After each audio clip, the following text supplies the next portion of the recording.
Kabajamtoota dhaggeeffattoota keenya kun miidiyaa siinani.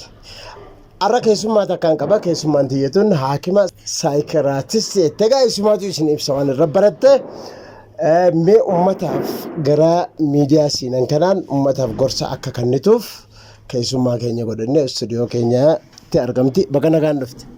Baga nagaan nu eeddanii gosi barnoota kootii saayikaatiriidha. Jechuun saayikaatirist ka jennuuni carraa kana kennu keessaniif guddaa galatoomaa.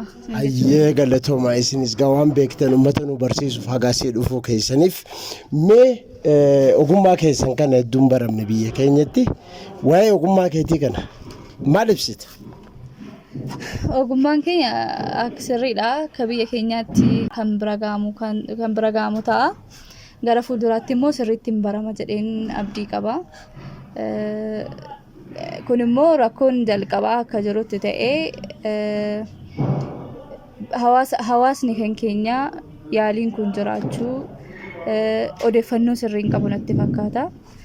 Kan ammoo amma tokko hir'isuudhaa fi ga'een kan keenya guddaa gatii ta'ee fi gamanuma kanaan iyyuu namni hedduun namni dhageenye yoo jiraate gama kanaan iyyuu dhagaa jedheen abdii qaba. Gaariidha. Mee dhukkuba sammuu jechuun maali kan isaa? Dhukkubni sammuu maalirraa dhufa? Dhukkubni sammuu maalirraa dhufa seeduuf dhukkubni sammuu karaa sadiidhaani. Qorannoon adda addaa akka mul'isutti karaa sadiidha. Innis baayoloojikaal, saayikooloojikaalii fi sooshaal kan jedhamu. Kana sadeen wal ta'ee kan namni dhukkuba sammuu godhate kan jedhamu. Tole mee nam tokko dhukkubni sammuu qabe jechuun maaliin beekna? Mallattooleen isaa maali? Dhukkuba sammuu gaafa jennu dhukkuba sammuu gosa adda addaatu jira. Dhukkuba sammuu ka salphaa fi ka cimaa ta'ullee mala. Amma fakkeenyaaf dipireeshinii adda addaa, anzaayitii, istireesii waan adda addaa kun warri qaban illee dhukkuba sammuu warra qaban jedhamuu danda'u.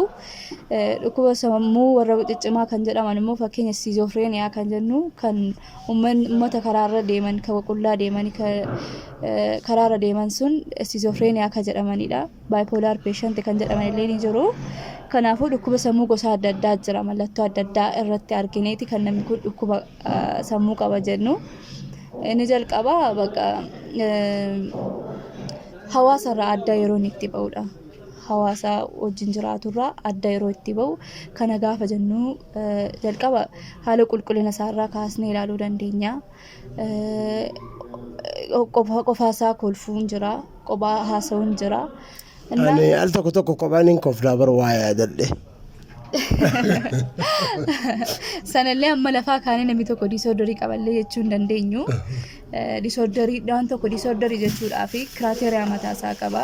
Turtii mataasaa qaba. Hordofii kan keera mataasaa gatii qabuu fi sanirraa kaanee kan namni tokko diisoodarii qabu jechuu dandeenya malee lafaa kaanee namni tokko mallattoo tokko agarsiiseef dhukkuba qaba, dhibee qaba jechuu hin dandeenyu. Kanaafuu akkasii jechuudha. Mee nam tokko maraata ka jennuun hoo maal guuttati? Nam tokko ammoo maraata jettanii akka saayinsiin fudhatanitti maraate baqa namichi kun kan jennuun hoo maal guuttati? Asirratti jechati maraataa itti kanallee naan liqimsamu akka ogummaan kan keenya nuuf hin ayyamu maraataa jechuudhaaf. Akkamitti ibsitamee akkasiin akka isaan kan nuti jechuu ni qabnu. Amma namni kamiyyuu nama kamii maraataa jechuun sirrii miti. Dhukkubsattoota sammuu jennee yaamne maaliif yaaliimti jalqabaa kan nuti warra dhukkuba sammuu qabaniif taasisnu kun haala hawaasitti fudhatu sanarraa qaba. Stigmaan iyyuu fakkeenya maraataa jennee moraalii isaaniitti yeroo buunu suniyyuu dhukkuba isaanii irratti dhiibbaa mataasaa qaba gatii ta'ee fi asirraa kanas jechi kunis akka nu sirratti jechuun barbaada. Gaariidha. Mee hawaasa kee tajaajiluuf karoora guddaa akka qabdu naa himtee turte. Erga eebbifamte amma yeroo dhihoodha. Maal karoora qabdu mee hawaasa kee tajaajiluudhaaf? Hawaasa kana tajaajiluudhaaf karoora baay'een qaba. Karoora bal'aan qaba.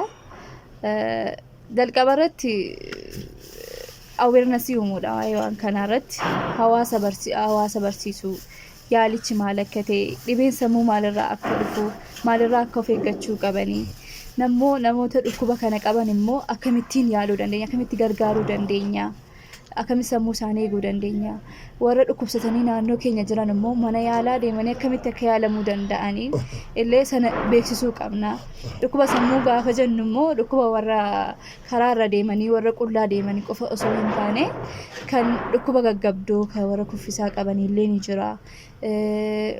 Fakkeenya depression anxiety kan jennu isaan illee dhukkuba sammuu ta'anii kan namni irratti hin beekne jira amma.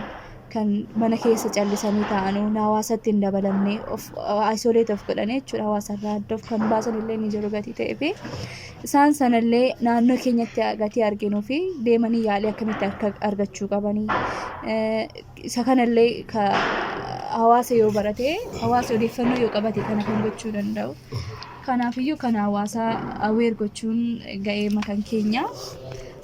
Warri dhaggeeffataa jirtanillee kana hawaasa naannoo keessanii namoota dhukkubsatanii naannoo keessan jiranillee odeeffannoo kana ittiin geessanii gara mana yaalaa deemanii akka yaalamanii maaliif yoo yeroodhaan yaalamanii bu'aa isaan argatan guddaadha gatii ta'eefi gaariidha. Gaaffii fi yaada qabdan akkasumas mata duree akkasiniif dhiyaatu barbaaddanu komentii jalatti nu barreessaa kutaatti aanutti isiniif qabannee dhiyaanna.